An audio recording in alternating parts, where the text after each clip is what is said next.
Hello everybody and welcome back to another video. My name is Nick and in today's video we are making an Animal Crossing lake. I haven't uploaded for the past probably around a month. Things have just gotten so busy, so I haven't had the time to upload. But yeah, my first island, I actually tried to make a lake, but first of all, it was so uneven. I wasn't that experienced with building and stuff. So yeah, this is where we're going to be building it. It's gonna be a giant lake, kind of like a lookout. So we're gonna have the lookout binocular thingies that you see at zoos, so you could look at the animals. But you're gonna be able to look at the lake, and then there's gonna be a scenery in the background, like a forest. I will say, I do plan to save my island in cherry blossom season because it's my favorite season, and it's a big part of spring. So I plan to have it be slightly raining. I don't even know if you can have it be raining while there's cherry blossoms. All I want is just a slight drizzle, not a downpour, but just a slight drizzle. So yeah, there's lots of waterscaping in this. So yeah. One thing I also wanted to mention, this video has been shot in 5 different days across the month of May. It starts in April and it ends in May. Because I kept getting tired and I didn't want to film. So this waterscaping starts at night, and then it continues in another day, and then it's sunny that day, and then it's nighttime and it's raining again. So and then it's daylight again. I don't if that makes sense. So it's just all over the place with all the things. But going back to my old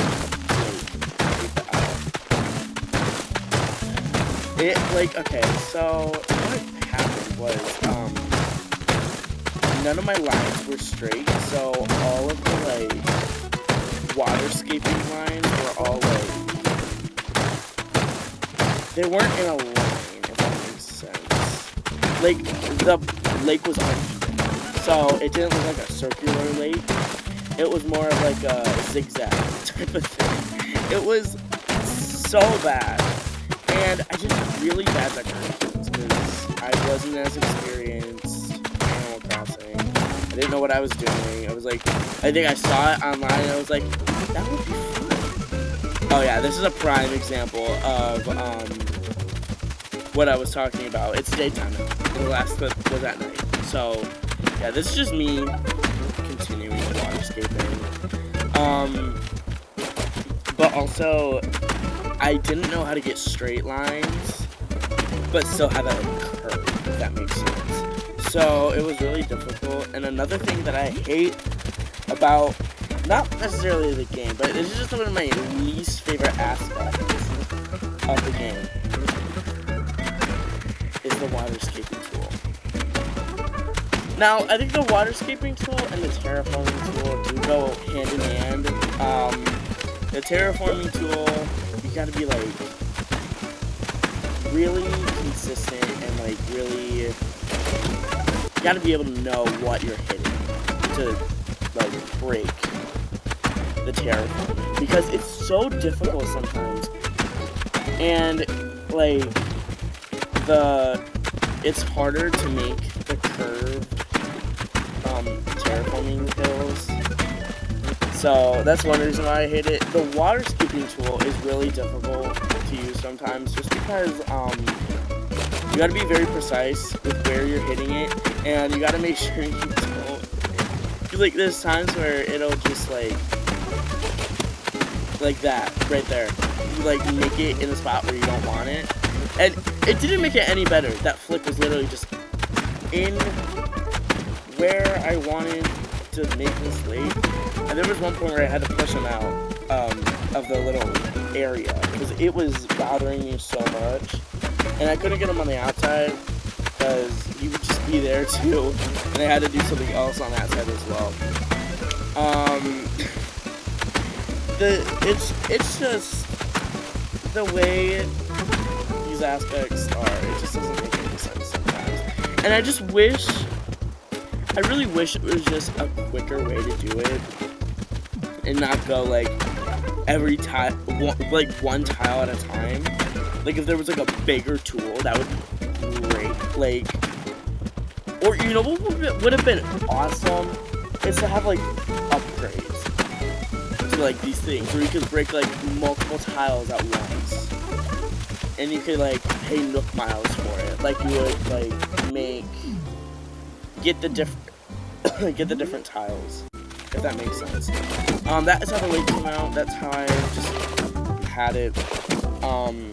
And there's like trees in the background and all that stuff.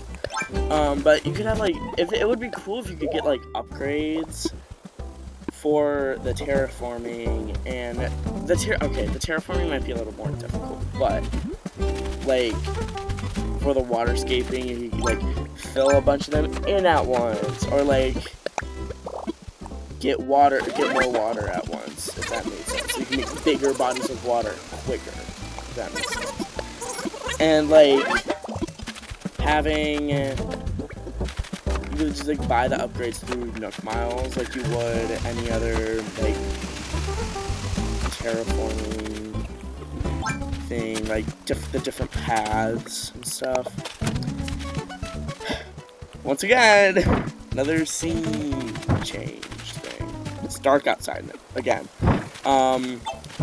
But I don't know why I like decided I was gonna start decorating before I had all the trees down. That was stupid, but some of the things I didn't even use them, so yeah. You'll see in a later clip that the trees won't be pink anymore because I filmed this in May. There's no cherry blossom trees in May, which this is another thing. I really wish that the cherry blossom season would last so much longer. Like, it literally lasts like 10 days.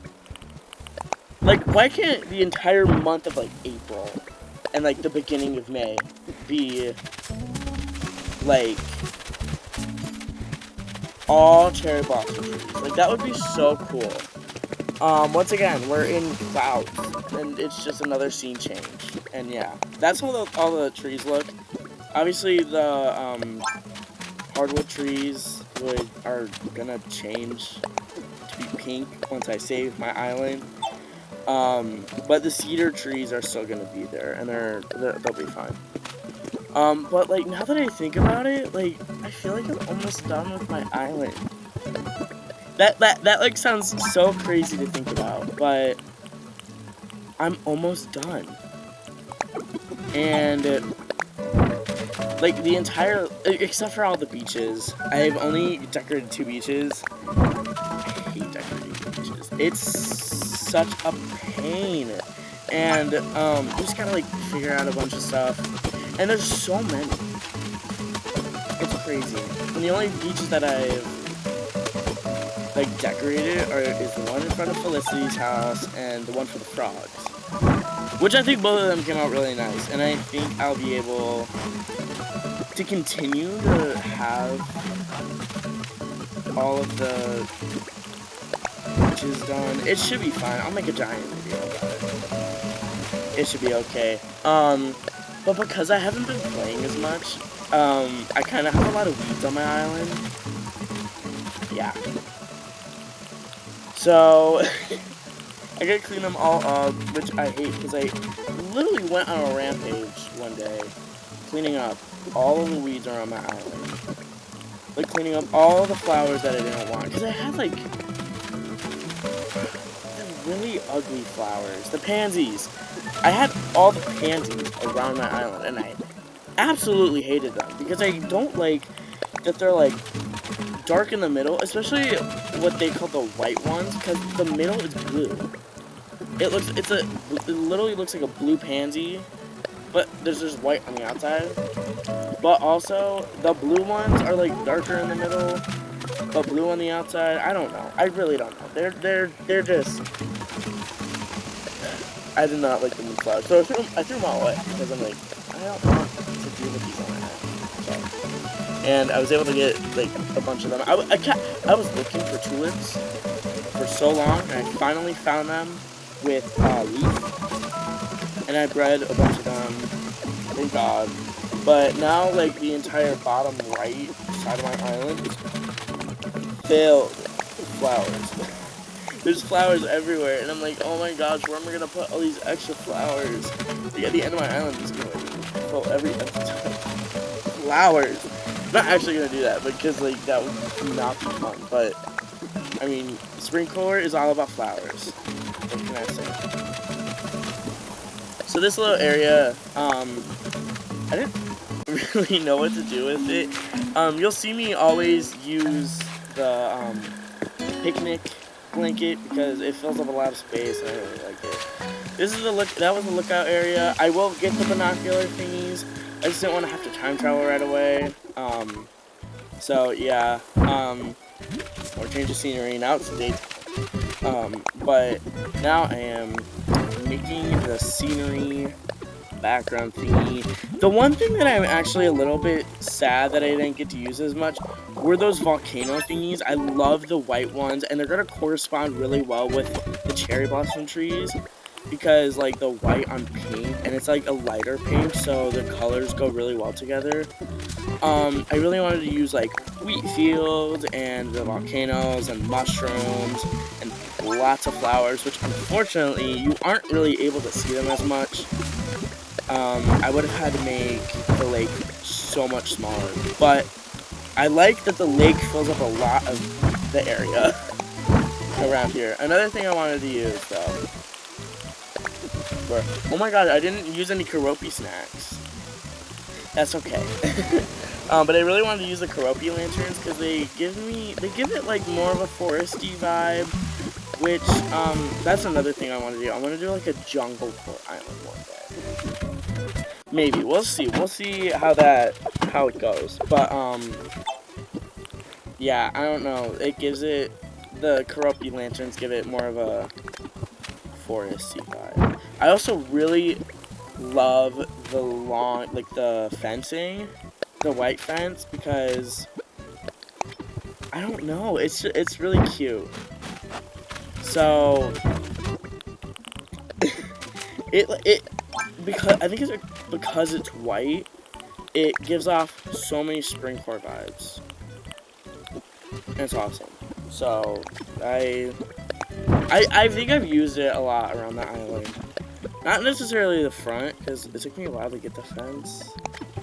I think I had the fence, but I also didn't have like Recent Iris on Harv's Island, so I did get them, and I was able to customize it, which is good. Once again, so many flowers. I really wanted a variety of flowers because I wanted a variety of colors. So there's like purple, there's actually lots of yellow. There's some purple, lots of pink, lots of white. So yeah, there's a lot of yellow because I had an overgrown, lots of yellow mums. So yeah, this is how everything came out. I am really, really happy with it. I love that it just takes up a lot of space that I don't have to really deal with as much. I did get the little binocular light post thingies. So yeah, thank you guys so much for watching this video. I really hope you enjoyed it. If you want to take any of the ideas that I had, go ahead. Yeah, thank you guys so much for watching, and I see you guys in the next one.